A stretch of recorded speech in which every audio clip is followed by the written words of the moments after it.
Hello, everyone. Welcome to the Carolina Weather Group. This is the Wednesday, October 23rd, 2019 edition of our little weather get-together, show number 297 tonight. With us, we have Miss Pam Knox. She is an agricultural climatologist for the University of Georgia. And as you all know, we've been talking about this for the past couple of weeks, even on our show. The Southeast is in the midst of a drought. And so we're going to talk about drought and what a drought means. How we get the drought monitor going with the different stages and just the effects that the drought's having on the Southeast. So we are happy to have Miss Pam on with us tonight. We are live streaming right now, and part of that is communicating with you. So if you have any questions, any comments throughout the show, you can drop them in the comment bar. We'll be monitoring those. So if you have any questions about the drought, maybe how it's affecting your area, and you want to ask them to Pam, go ahead and do that. We'll also be talking about the tropics and a little bit of weather news later on in the show. So if you have any questions about those, you can submit those as well. And at the end of the show, we'll let Pam give out some information on how you can follow her work and how you can keep up with the drought that is affecting your area. So we're happy to have everyone with us tonight. Let's go ahead and get into the show tonight. We'll bring in our guest, Miss Pam Knox. Pam, welcome to the Carolina Weather Group. We hope you're doing well this evening. Oh, thank you. I'm really happy to be on here. We're excited to have you. We were talking before the show. We've not really dived into the drought topic. We've talked a little bit about it, but not really in depth. So we're looking forward to tonight's program and all the information that you have for us. So before we kind of get into the topic tonight, this is a question we always ask our guests. How did you get caught up in this crazy weather world that we all are involved in? So what's your weather story? Oh, well, I started out being interested in the weather when I was in the third grade. I lived up in Michigan at the time, and a tornado came 2 blocks from my house on April 21, the Friday night, 1967. You can calculate how old I am if you want. And, it made a big impression on me as a third grader, although I didn't really think about going into meteorology until I was finishing college. And my degrees in college were meteorology, let me step back. My degrees in college were physics and math. And I just really was sick of doing physics. And so I thought, well, what can I do with my physics background that will let me look out the window? And so I looked out the window and I thought, well, meteorology is the way to go. So I went to graduate school at the University of Wisconsin in Madison and got a meteorology degree there, and then worked for the Weather Service for a while in the headquarters in Silver Spring, Maryland, taught college for a while, and then went back to graduate school to get a PhD, but I didn't like what I was doing, and so I ended up as the Wisconsin state climatologist instead. And that's kind of how I made the transition from meteorology to climatology, although I do both. And since then, I've had various jobs looking at climate, and especially in the last 10 years or so, looking at climate and agriculture. And okay, sorry, I had to mute myself there. So tell us a little bit about drought, like define what drought is and how we come about getting into a drought situation. Sure. Well, I mean, drought is one of these things that is a combination of a bunch of different factors. But generally speaking, drought is the lack of moisture, the lack of rainfall, or sometimes you can have drought even if you have rain, if the temperatures are high, because the evapotranspiration sucks all the moisture out of the soil, out of the plants. And so it's really the water balance is negative. And that can be caused most of the time by natural conditions. So either you could have a heat spell and no rain with a high pressure overhead, or you can just have a long period where it doesn't really rain very much. You might still get some, but just not a lot. But droughts can be caused by other things as well. And so there's a variety of different kinds of drought, and those can be different on different time scales, different spatial scales. But the common thing there is the lack of water. Understood. Yeah, you're talking about the types of drought. We have regular drought, flash drought. Would you like to elaborate a little bit on the types that we see? I mean, we see the drought monitor as one thing, like D1 through D5, but tell us a little bit more detail about how you come to these sort of more scientific terms. Yeah, well, a flash drought is just a drought that comes on very quickly. So it can also go away very quickly. We're kind of waiting to see what this one does. But a flash drought is one that develops very quickly over a short period of time. The drought that we're in now, for a lot of the southeast, really didn't start until about Labor Day. If you look at the rainfall amounts up to that time, rainfall amount was actually pretty decent across a lot of the southeast. And since then, the rain completely shut down. We had a big high pressure over us, and the temperatures were record setting across most of the southeast. And so that really, really hot temperatures just caused evapotranspiration and evaporation to increase just drastically. And that's what accelerated it. But I mean, drought comes in different varieties. The kind of flash drought we're in now is usually associated with agricultural drought, which means there's not enough water for the plants. Plants have to have regular water, usually about an inch a week, just depending on where they are in their growing condition. But if they don't have that, then the leaves will start to curl up and they'll start to wilt.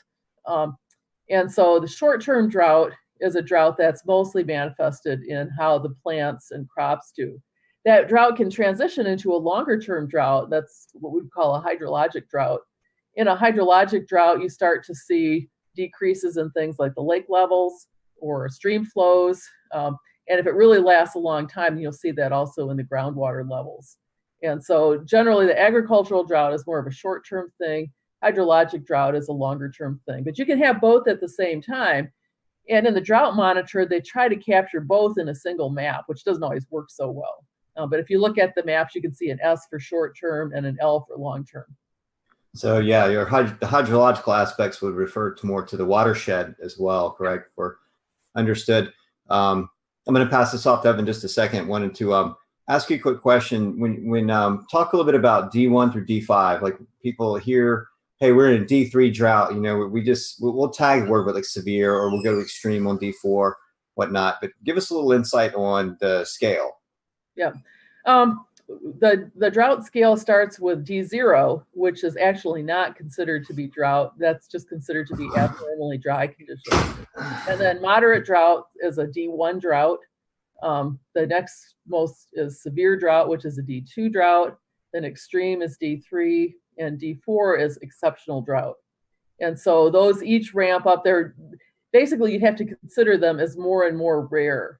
So that if you're talking about a D4 drought, it might be something that would happen on the average only once every 50 years or so, whereas a D3 drought maybe once every 25 years. A D1 drought maybe more like every 10 years or so. So that's more frequent. So the really intensive droughts are the ones that are not supposed to happen all that often, although in practice they happen a lot more often than those return periods might say. Yeah, but say that kind of piqued my interest there, because I feel like we've been in, at least I used to live in the Charlotte area, and I feel like we've been in that D1 drought multiple times over the last 15 years. So that's interesting. I didn't realize there was a specified return period on that. So kind of transitioning away from the terminology and all of that, can you tell us a little bit about the specifics of the agricultural impacts of what we're seeing right now in the Carolinas and the Southeast? Sure. Right now we're towards the end of the growing season. In fact, there's places in Georgia that have already seen frost this year. So the end of the growing season, places in the mountains where you might expect it, The cotton looks great. The cotton has been pretty good this year. The cotton, at least around Georgia, is nice and dry and fluffy and ready to go. And more than half of it's been harvested already. So when you harvest something like cotton, you want it to be dry. And they're actually ahead of normal this year because it's been so dry. They've been able to get out in the fields and they've been able to harvest a lot quicker than they would otherwise. And I think there was probably a little bit of concern in trying to get that done quickly when Nestor was coming because, Nestor gets everything wet and then it's hard to get the machines in the fields and the cotton gets wet and it doesn't really harvest very well. Now, there's other things like cotton or like peanuts that have really been affected by that in a negative way. Peanuts, when they're harvested, you kind of pull them up from the ground and you invert them and you let them sit there for a few days and then you go in and you pull the nuts off the plants. But the drought has caused the ground to be so hard that they have not been able to get those peanuts out of the ground. And if they try to force it, they leave a lot of the nuts behind.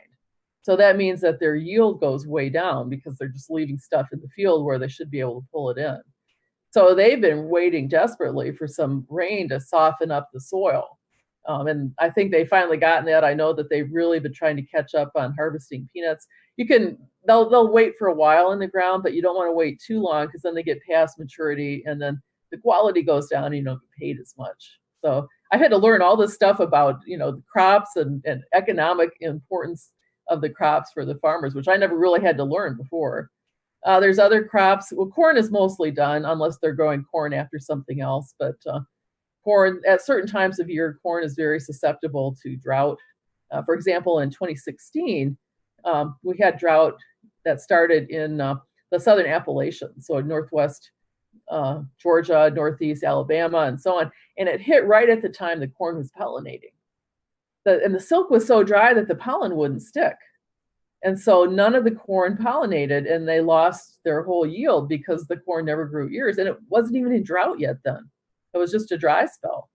But it happens so quickly. If it happens at just the right or the wrong time, it can really cause problems that can show up really a couple months later. That's fascinating how different plants can respond. Like you said, some for cotton are somewhat responding positively to this drought because of their harvesting procedures, whereas peanuts are a whole lot harder to get out of the ground. One more question before I throw it off to Scotty. What's it like for tobacco? Because I know that's a big crop here in the Carolinas. How is that reacting?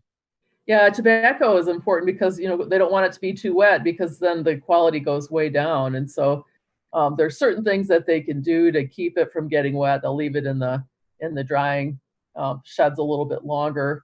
But they have to really watch that. There's a certain amount they can do with mechanical drying as well. But that's expensive because then they got to run the heaters and it costs diesel fuel. Just like if you're going out harvesting, you got to pay for the diesel fuel to run the tractors. And so that's all part of the factor as well. But tobacco is something that's definitely weather sensitive as well. And maybe one of the listeners tonight can shed a little bit more light on that. That'd be great to hear. All right, all you, Scotty. Thank you, Evan. Pam, one thing you were talking a little bit about the cotton harvest. It's kind of been a positive because it's been so dry. Any other harvests that this has kind of been a positive for?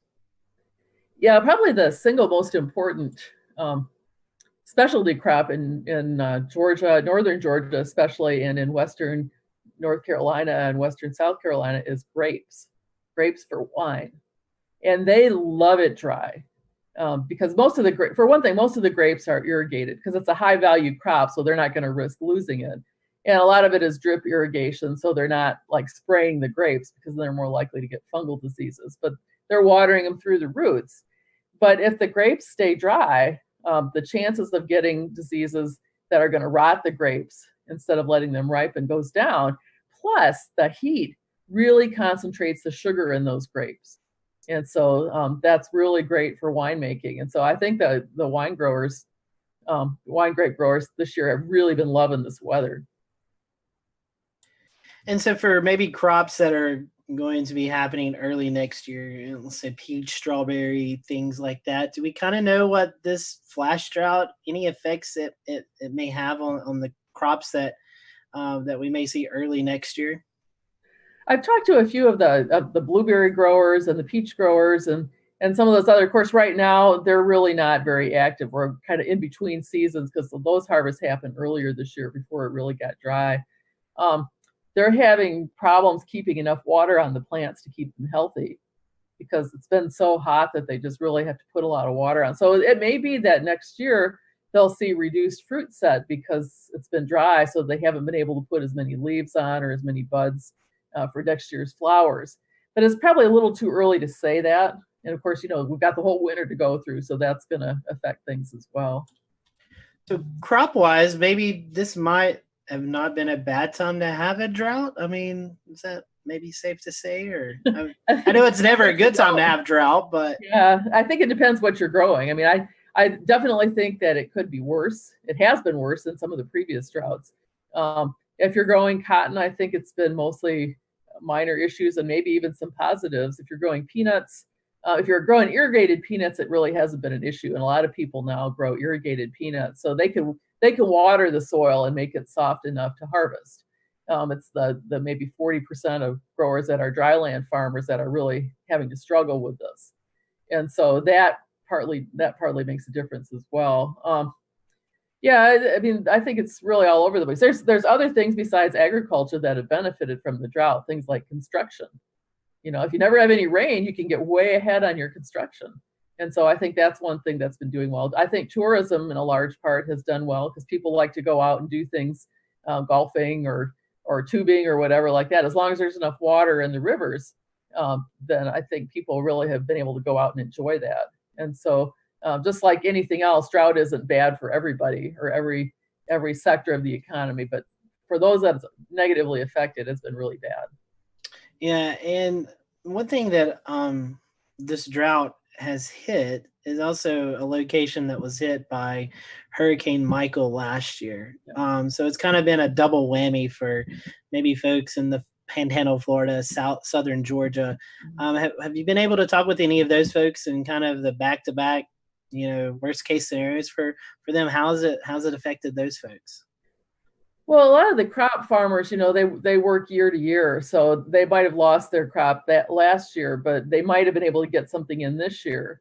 And so one of the bad things is that because of government problems, they haven't even gotten paid for last year's losses yet. So they're really having to work out of their bank accounts. And that's been really tough on farmers from last year's losses for Michael. In some cases, there's a lot of trash that's been scattered around the fields that makes it hard to draw the machinery through. And so I think that slowed things down. For some of the biggest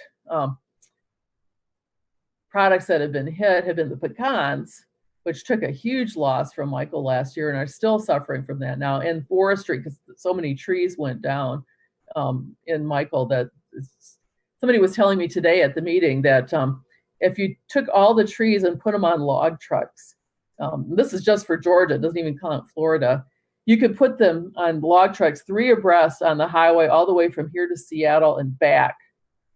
That's how many trees went down in Michael, just the forestry. Pecan trees, they had a tremendous loss. But the funny thing is, and I didn't really think about this, was that a lot of the trees that are still standing had problems too, because the wind is so turbulent that it shook the trees. It caused a lot of damage to the roots, and it also twisted the trunks, and so there's a lot of cracking in the trunk. So some trees that survived the storm had to be cut down because they were getting all kinds of diseases because of the ability of pests to get into the trunks. So those are the kind, and once those are gone, it takes probably 8 to 10 years before new trees that you plant instead can really start producing again. So that's 10 years that they don't have an income. Pam, back in 2016, you referenced to that drought a few minutes ago. Yeah. A lot of Western North Carolina, upstate South Carolina was affected with wildfires. Oh, yeah. And I know now that we've kind of got a few rainy events move through the area, so maybe the concern is a little bit lower. It's still elevated. Yeah. Talk to folks who may not kind of understand the drought and the wildfire science behind that, how this drought really amplifies the chance for wildfires. Yeah. Wildfires in the east are a little different than they are in the west because, of course, we don't have as widespread tracts of forest land as they do, say, out in west in California and places like that. But we still do have areas like Western North Carolina or the Okefenokee swamps down in southeast Georgia where there are pretty good stands of trees. And, if you have the trees go for a long time, they drop a lot of leaves. So there's a layer on the ground that can really get dry pretty quickly. And if you have a drought, then of course the trees also get dry. They start to shed their leaves and so on.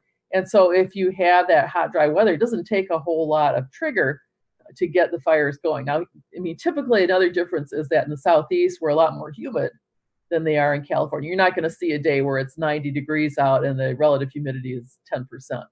It doesn't happen here. So that's one thing that keeps us from getting really big forest fires the way that we do out west. But we're still susceptible to that. And because we don't get them very often, it really lets that duff layer build up. And so when we do get fires like we did in 2016, it can be a really big issue. I know there were days when I walked out of work and I could just smell the fires. And I'm in Athens, which is probably 100 miles from where those fires were. But it was so much smoke in the air that you could smell them from that far away. Yeah, definitely. kind of a benchmark event for us in Western North Carolina. I know Shay was wanting to talk a little bit about the tropics and the rain, but before we do that, we were talking a little bit about farmers and the drought monitor. So when and the new drought monitor is coming out tomorrow. So when these folks get together, this is some I don't really know a lot about. Who determines this drought monitor? Who all is at that table to determine this is D1, D2, D3? Who has a say? Do farmers have a say? And if so, do they get any compensation if they're in a certain drought? How does that all work out? Sure. Well, I mean, first thing to keep in mind is that there's different kinds of drought declarations. Every state has their own way of doing it. In Georgia, it's mostly done by the Environmental Protection Division. It's mostly based on water supplies. So they just this week put a level 1 drought response, which is basically just education about water conservation. But South Carolina's got their own group of people that looks at the drought, and North Carolina's got their own group of people that looks at the drought. And those are all the state agencies. They have specific state things that they need to do. The drought monitor is a national product. So there's a group of about 8 or 9 different people that take turns drawing the maps. And it's a whole process where they pull in all this data where you're looking at rainfall deficits over 3 months, 6 months, 12 months. You're looking at stream flows, you're looking at groundwater levels, you're looking at soil moisture levels and so on, and trying to get a feel for how strong the drought is and exactly where it is. And remember, there's 3,000 counties across the U.S. and they have to draw this map to include all those. So they solicit information from the drought groups that are in, for example, North Carolina and South Carolina. They talk to the state climatologist in Georgia and in Alabama. All these people contribute. They put out a draft and people will say, no, that doesn't look quite right, or yeah, you've captured it. The idea is that they're going for a convergence of evidence. That's what they always talk about. So it's not any one thing that's going to cause a line to be drawn in a certain place, but it's going to be agreement between the people that are looking at it, between the data that really is backing it up. But they also take in input from people through things like the Drought Impact Reporter, which you can go to, and you can actually file a report. You can post pictures. I've seen pictures from Georgia where they've shown stream beds that are completely dry. One of the earliest groups that got hit in Georgia with this drought has been livestock producers, because when it dried up, they couldn't grow pastures for their animals, so they were having to feed hay that they usually store for over the winter. And some places were feeding hay already as early as July 1st. And so they've really been hit hard by that, because that hay is what they were going to use to get through the winter. So now they're going to probably have to either buy hay or sell animals. So the drought reporter is people that will write it. They don't get paid for it, but if they're interested, they can write, send in pictures or talk about how dry it's been. And the drought monitor authors do look at that information, and that's part of their convergence of evidence. So if they haven't really been noticing bad problems, but they're getting a lot of reports about it, then that's going to pique their interest, and they're going to probably go in and look at things a little bit more carefully. And so those are all different things. Now, I mean, they also have to be careful, because there's some financial benefits to having certain drought levels, especially if you have a D2 level drought for 8 weeks, you get a payment of 1 month's worth of forage, the value of the forage. But if it goes up to D3, even if it only goes up for a single week, they get 3 months worth of payment. So there's a certain incentive there to really push that up to the D3 level. And the authors have to keep that in mind, because it's kind of a way of gaming the system that was never designed to be associated with those payments, but Congress decided to do that. Without it, they're not scientists in Congress, at least not most of them. And so they didn't really think about the scientific impacts of that. They just thought it would be a good way to get the farmers some payment for problems that they were having due to the weather. So basically, what it kind of sounds like is there could be some locations that are pretty bad off, but the drought monitor folks may not get that information. So that's why it could be maybe a D2 when it really realistically could be D3, D4. Yeah, and part of that is also the problem between short-term and long-term drought, because they have to weigh it all together. The short-term indicators might be indicating it's a really bad drought, but the long-term indicators might not show that. So they have to kind of balance that out too. But if you're in agriculture, then you're really focused on that short-term drought and the impacts of drought. You're not concerned about the amount of water in the streams or the reservoirs or something. You're just worried about being able to feed your animals or keep your crops alive. I appreciate that. I have a better understanding now when I see these monitors issued. I have like some better understanding. So I appreciate that. Shay, I know you had a few questions as well. All right. Yeah, a couple more here. You're looking at the map that we have up now for the Southeast region, pretty much from, I would say, Edisto Beach all the way up through eastern North Carolina. It's all white, and we've kind of been telling folks here for weeks that that's largely in part from Dorian and any sea breeze activity that may be occurring along the immediate coastline. But it really looks more like the path of Dorian. Is that something you could confirm at this point, or have we moved far enough past that where we're just now identifying these areas, starting to fill in? I can see. Yeah, absolutely. It's because of Dorian, and Umberto might have brought in a little bit of rain right along the coast too, but I think mostly it was Dorian. What people forget is that hurricanes are a natural part of the climate in the Southeast, and in the summer, 30 to 40% of our rain can come from tropical systems. So we need to have that kind of rain. And if you have it, then you're not usually in a drought. If you don't have it, you can go into a drought pretty quickly because a lot of the soils here don't really hold water that well. So I think the reason that you're seeing that cutoff along the eastern part of South Carolina and North Carolina is definitely from Dorian. Yeah, and you just tapped on another question I had for you. You talk about soil moisture retention. And I look across these maps and I think, okay, if you're measuring water content, if you're just going by rainfall and for the amounts in that area, and you're deciding some of that is a large factor, but what else is in there? Is there anything else built in there, like geology, say soil types? Like if you have clays and loams that retain moisture for longer versus the sand hills, other areas, other types of moisture, is that all factored in as well? I'm sorry, other types of soils. Yeah, I mean, I think when the drought monitor authors look at it, they're mostly looking at the overall picture. I mean, if you think weather is complicated and the climate is complicated, think about soils, because the soils vary a lot more even over short distances. So the farmers are very aware of that because they see how things grow on their fields. A little harder to do. I mean, I know in Georgia, the northern part of the state tends to be more clay soils. They hold water pretty well. It's hard to get water out of it. The south part of the state and really the whole coastal plain is very sandy. And so even if you put water on it, a couple days later, it's going to be dry again, and you're going to need that really constant inflow of water. So some of that factors in, but I don't think it's a major factor for the drought monitor. Right. Just along the land-sea interface, we see some of that inland storm activity over some of these areas that retain more moistures. And so some of that can be factored in to stave off at least drought along the immediate coastline when it comes to sea breeze circulations, whatnot, that happen here. Yeah. But, I just always like to ask that, what other scientific things are kind of going into the whole product, right? So it's amazing to me. It's not a job I would ever want to do because, every week, these authors get calls from maybe 50 or 100 people who are all trying to say, you need to do this in this county, or you need to do that in that county. Some of it is driven by wanting to get paid.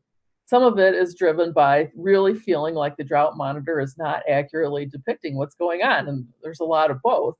But I mean, they really take it on the chin sometimes because people are all trying to push these different ideas. And sometimes it's different people from within the same state that really are looking at it in a different way. I think that the drought monitor people really appreciate in South Carolina and North Carolina, they have internal state groups that sit down together ahead of time and they say, well, this is kind of what we're thinking. And then they go as a committee to the drought monitor author and they say, this is what we think. And so it's already kind of been through a level of vetting, whereas from a place like Georgia, it's just individual voices that are speaking. And so that's an advantage that both North and South Carolina have over some of the other states. Yeah, the state climate offices here are phenomenal. We had Melissa Griffith, that was a panelist for some time. She's really integral part of that as well. She's really into watershed effects and everything else. So fascinating. Thank you. Scotty, back to you.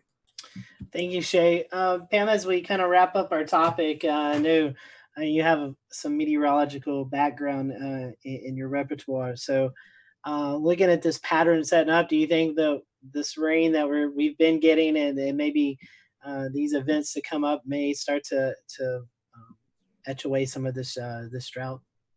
Yeah, I mean, over the last week, there have been places that have gotten up 6 inches or more in some cases from Nestor. And even before Nestor in South Georgia, we had a warm front that kind of stalled out.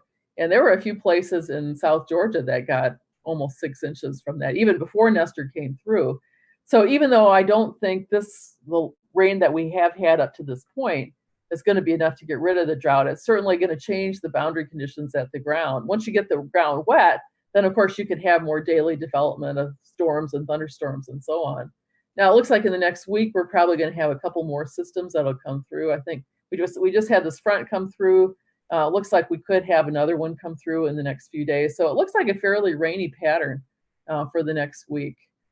Certainly the cooler temperatures make a big difference too, because with the cooler temperatures, evaporation rates are going way down. Of course, right now the plants are also going into dormancy in a lot of places. The trees are dropping their leaves. And so they're not going to be using very much water. And it's very typical in the winter for drought to really moderate, or in some cases it looks like it goes away. The question is, right around April 1st, is there going to be a good amount of soil moisture in the soils once the plants start waking up and they start sucking all that water out of the ground again? And so that's one thing we're going to really have to watch closely over the winter. Right now, I think at least in the short term, the drought probably isn't going to get any worse. There are still some places that haven't gotten that much rain. So I don't know what we'll see on the drought monitor map tomorrow. I probably will expect to see some areas where they will have eased it somewhat because of all the rain. Other places that got missed where the drought will probably continue for a while. But generally over the winter, we expect to see it kind of get reduced in drought intensity. And then we'll just have to wait and see what happens once the plants start waking up, once the temperatures start getting warm enough to really suck up that water from the soil.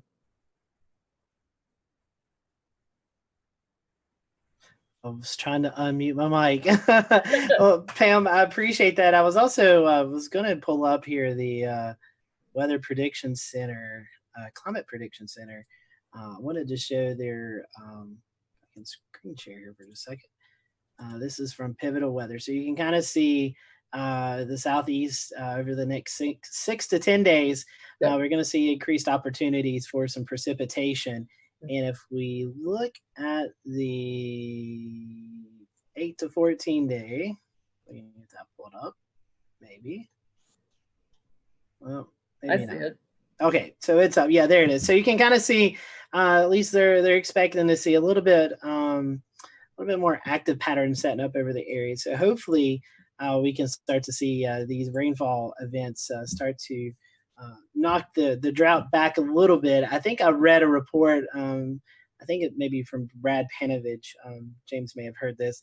It would take anywhere between like 6 to 10 inches of rain in certain portions to kind of get the drought back to being just abnormally dry. So we don't want all of that at one time, but we do like to see these shots of rainy weather to come across. So Pam, and I think you have to keep in mind that it's fall, so it is usually a pretty dry period, and we're starting to now move back into the more active weather season. Usually by mid-November for sure, if not sooner, we're going to start to see more frequent fronts coming through. Temperatures are going to continue to get cooler, and so I think all those things are going to work to kind of ebb away the drought. Definitely, and it looks like this weekend we can probably talk a little bit about that coming up. Looks like it's going to be a rainy weekend for most of the Southeast. So Pam, if folks want to continue following your work there at the University of Georgia, not only do you do agricultural and climatologist, you're also in charge of the weather network there at UGA. Okay. So kind of tell us how we can keep up with you and what's all going on at the University of Georgia. Sure. One of the things I do is I'm the director of the University of Georgia Weather Network, which is 86 stations that are in a mesonet around the state. They really are there for agriculture, but of course a lot of other people use those too. It's similar to the big mesonet in Oklahoma, although certainly they're a lot better funded than we are. But that keeps me pretty busy. I also am a certified consulting meteorologist, so occasionally I'll do testimony in court cases. And I have a daily blog that I put out. If you're interested in reading, I just put out short articles about different things that I've read that are interesting. The website for that is site.extension.uga.edu/climate. I'm also on Twitter and Facebook. You can find those by kind of searching for me, Southeast Ag Weather or Southeast Ag Climate, on both Facebook and on Twitter. And so I try to keep busy just sharing a lot of information that I get from other sources. We definitely appreciate you coming on with us, Pam. Go follow her on social media. Great follow there. And we appreciate your time. Stick around if you want to. Since we are talking about drought, we have some things that you can do to help keep your family safe, and prepared during the drought.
So hopefully you can take some of that advice and keep prepared throughout this drought. Conserving water is always a good thing, and making sure that if you have any leftover brush or anything around your house, you want to kind of push those back. Leaves are falling now, so good idea to make sure the outside is tidied up just in case we were to see any fires. So I want to toss it over. We kind of briefly hinted at Nestor.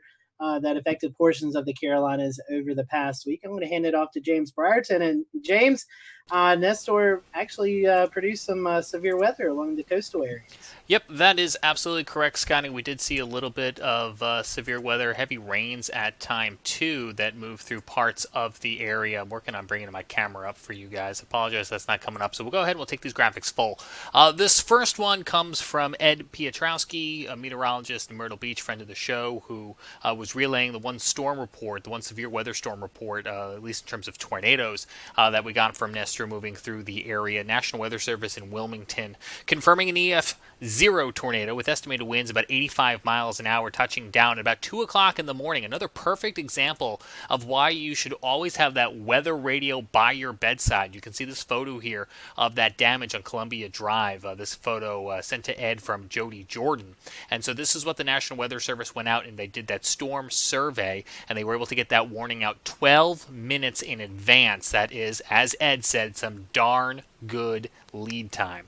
Speaking of possible tornadoes, we were watching this very closely yesterday. We had it up live throughout the day on our streaming platforms here on the Carolina Weather Group. We were watching that cold front come on through, and as it did, we had that heavy band of rain with gusty winds coming on through, and especially as it made it through the Charlotte area, there were times where it was trying to rotate and never really quite got there until it got into extreme, like Rowan, Davidson County line here, where we had what has now been confirmed as a brief tornado touchdown. And kind of like we saw in Myrtle Beach, you had some downed trees that the Weather Service took a look at here. Now this one was actually not warned, but you can see where on Doppler radar our friend Brad Panovich was able to locate it, and we were actually watching this as it moved through the metro area here. As that line moved further to the east and into the Raleigh area, we actually did have a tornado warning get issued for the Goldsboro area, and I think, Scotty, you were telling me that the National Weather Service in Raleigh went down there, and they did confirm that was also a brief weak tornado there in the Goldsboro metropolitan area. Is that correct?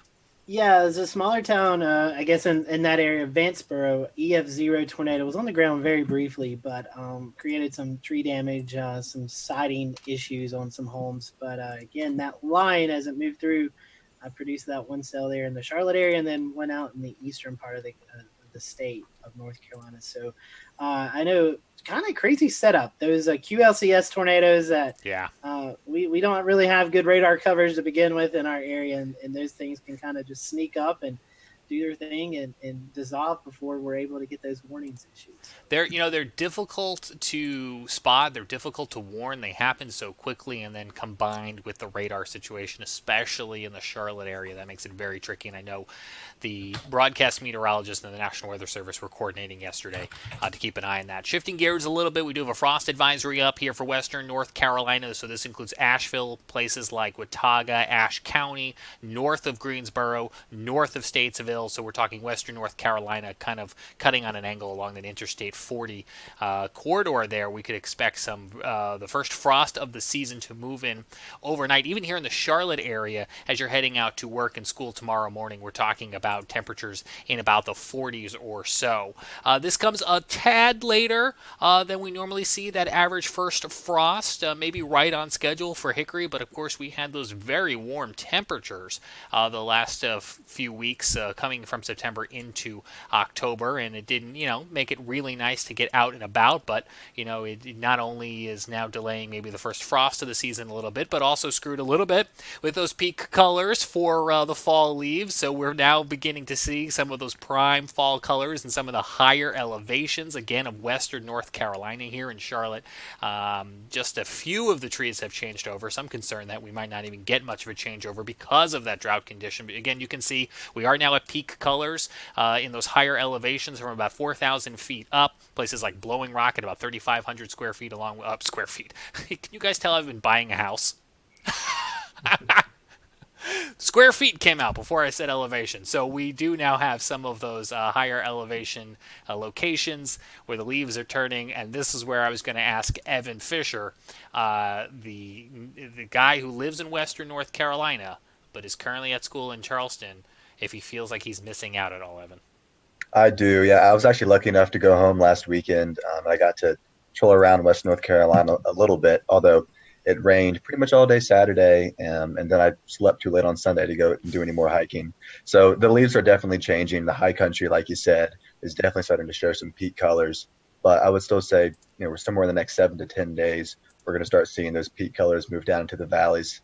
And it's, for a little while, we were worried that the colors weren't going to be all that great this fall, maybe because of the drought and leaf science is complicated.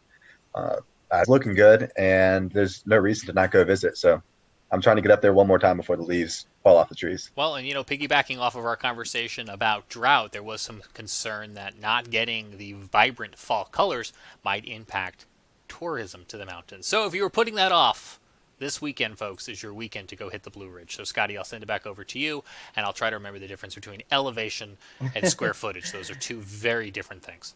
Thank you for that, James. And one other thing, kind of newsworthy, not in the Carolinas, but the major tornadoes that moved through the Dallas metropolitan area.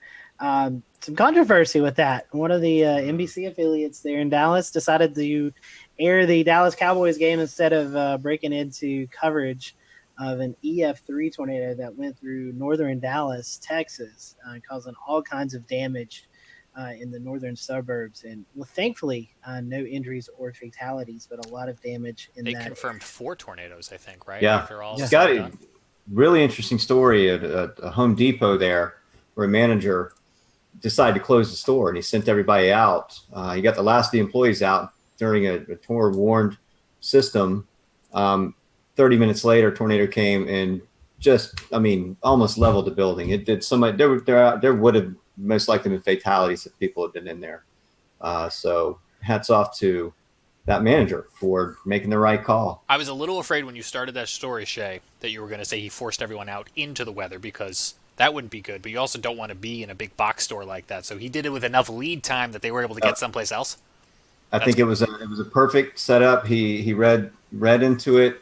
He knew that he was in a zone where Tor warned, severe storm warned with Tor warnings also issued from coming up from the south, and he could just sort of, he made the right call there. Scotty, go ahead, Scotty. Yeah, I was going to say all of this happening while the Dallas Cowboys were playing a football game. I mean, it's a crazy situation Sunday night. Well, and I think, and I can't speak for NBC or the Dallas station, but I think that must have played into, at least momentarily, and I'm just speculating, so I'm just talking about this conversationally, the do we break in or do we go? And I know they waited something like 10 minutes to finally get on the air, and they've come out and issued an apology to say we should have cut in right away as soon as that tornado warning was happening. I saw one take on it that was kind of like it's a lose-lose, because you get into these scenarios where you interrupt a highly rated, highly viewed event, and everyone who's not in that warning, like we've talked about before, starts calling the station and saying, put the game back on. Now, mind you, as the station admitted, they should have interrupted right away. I haven't looked at the timing, but being that they apologized for waiting about 10 minutes to come on, I wonder, were they waiting for the confirmation of the tornado on the ground as opposed to just the radar indicated rotation in the warning? I don't know, but absolutely, I mean, football game or not football game, they've even admitted they should have cut in. James, you and I, we were conversing back on our internal chat. I can't remember, was it the ABC or CBS station out in Dallas? They had some storm trackers out there, and literally one of the guys, I mean, he drove right, I don't want to say right through the middle of it, but it was like 500-600 yards in front of him. I believe that was the CBS station. Yeah, that was on Interstate 635, and so the storm chaser is chasing this. He stops because of all the wind and the rain. You just couldn't see in front of you. He started to move forward, and maybe a quarter of a mile up, I mean, there were cars flipped over. There was debris. There was roofs. You could hear him on the line shouting out to people, "Are you okay?" And this storm chaser could have potentially found himself being one of the first Good Samaritan first responders on the scene if need be. And I know some of the storm chasers try to educate themselves on some level of first aid for that exact reason. Yeah, crazy situation there in Dallas, and we're all very thankful to hear no major injuries or fatalities. And like Shay said, good on the store manager there at Home Depot to get his folks out of there before the worst of the part of the storm moved in. So, Shay, I do want to hand it off to you. We're still in the midst of tropical season. We're kind of winding down, but it looks like we may have another disturbance developing somewhere in the Bay of Campeche. So, Shay, what's going on there? Yeah, we are watching yet another area, and we keep watching this connection between the Western Caribbean and the Eastern North Pacific. Sometimes you get that's an area of equatorial activity there where you get some of that monsoonal trough, just enough to kick up over this area, and you get that Western Caribbean, some moisture generated. The last one, Nestor, developed in this very same area, southern Mexico, Guatemala, Yucatan Peninsula area. And we're looking at yet another one. We go ahead and share a screen. So we'll go ahead and dive right in. Let me know when you can see this. So we have the NHC map here. This area is tagged as 30% chance. Shay, I'm going to interrupt you. I think we're looking at something with a mobile phone and texting on it. We got the Zoom up. All right, let's see. Let me pull this over then. Oh, there it is. We got it. All right. I guess I'll just try to drag these one after the other over into the screen here. That's fine. I thought I was sharing the correct screen. Either way, so here's the NHC map. We have 20% chance next 48 hours, 30% chance next 5 days. One thing about this system is that the area, the Bay of Campeche, is very warm. This is a prime area for development. However, there's going to be some upper shear imparted in this system that we're seeing right now. It's going to be joining a cold front and riding up along it, up towards Louisiana, Alabama, Mississippi areas, the northern Gulf of Mexico coast. This storm is likely to ride up the front, up on the windward side of the Appalachian Mountains. So we don't expect it to, really cross over into the southeast region. This front looks like it's going to stall here for a day or so, and this is going to ride up along it with a surge of moisture for some of these areas. Even in eastern Tennessee is definitely needing some rain. There's some areas of drought in this area. That was our topic of the show tonight, so it's going to help these areas as well. I'll go ahead and pull the COD imagery. And you can see right now with this, what's going on with the system. Nothing is really well defined. We have a blow up of storms over here, another one over here, Guatemala, Belize, southern Mexico. This is really a broad area of disorganized shower activity. And if we look at the visible satellite, you can kind of get a better idea of that. I mean, there's one low explosion of storms here, but really the broader scope of the rotation in general is a lot bigger than this, and it's very disorganized. It doesn't look like there's any one particular surface low associated with it. You can see the upper shear coming from southwest to northeast across its northwestern quadrant, and this eventually is going to lift to the north and get pulled along the frontal boundary. If you look at the GFS, this pretty much paints the picture. Right now we have we call it Bill Walsh at Channel 5, we call the Dome of Delight over the southeast region. In time, that's going to head to the east and allow for the system to lift up along this cold front. And you can see the surge of moisture heading up into Louisiana. So the northern Gulf states seem to be on the watch for this, because there could be some heavy, severe weather going on across these areas. And we see that surge of moisture. Let's take a look at the WPC QPF showing the 7-day outlook for all of this to occur. So it looks like this is all going to happen between the next 3 and 7 days, where the surge of moisture is going to come up. So you're talking about quite a bit of rain. I'd say anywhere from 3 to 6 inches, according to this, maybe even upwards of 7 in some areas. So just be on the lookout for plenty of rainfall to be coming to these areas next few days. And this may spread a little east too. I don't think this map is done populating to the east as well on that side. So with that, I'm jumping real quick. If you'll hold that map, you can definitely see over the southwestern Appalachians where that orographic enhancement in that southeasterly flow, I guess you could say, up over the mountains is going to be causing more and more precipitation, which is going to be very beneficial for the drought-stricken areas in the Northwest, South Carolina and North Carolina, and even parts of Georgia. No, that's a great point. I think we have some of that lifting that we talked about in the last show, where you get that warm sector really riding up the mountaintops, right? We go upslope, and then it lifts up into that cooler pool of water, and you get lots of rainfall. So yeah, you're exactly right. The western North Carolina, South Carolina, even upstate Georgia, very far corner, we could be looking at higher rainfall than that when it's all said and done. So we'll have to wait and see what happens here. It could get a little bit interesting for western portions of the southeast region here in the next couple of days as this map develops. And I think that's it. I'm going to pass it back to you, Scotty. Any other questions? Thank you for that, Shay. We appreciate it. So we'll keep our eyes on that, and maybe it can bring us some beneficial rainfall this weekend. So that's going to be a wrap for tonight. Next week, can you believe it's almost wintertime? We're going to be talking about Winter Weather 101 is what we're going to be titling it. You hear a lot of phrases in the wintertime, polar vortex, freezing rain, all these kinds of things. And we're going to be talking about that next week. We're going to kind of look into the terminology and kind of give you the facts, where some outlets like to really boost things up. We're going to give you the cold hard facts per se, since it's wintertime. And with this, we're going to have Brad Panovich and Tim Buckley. Tim Buckley out at WFMY in Greensboro, and Brad Panovich at WCNC in Charlotte.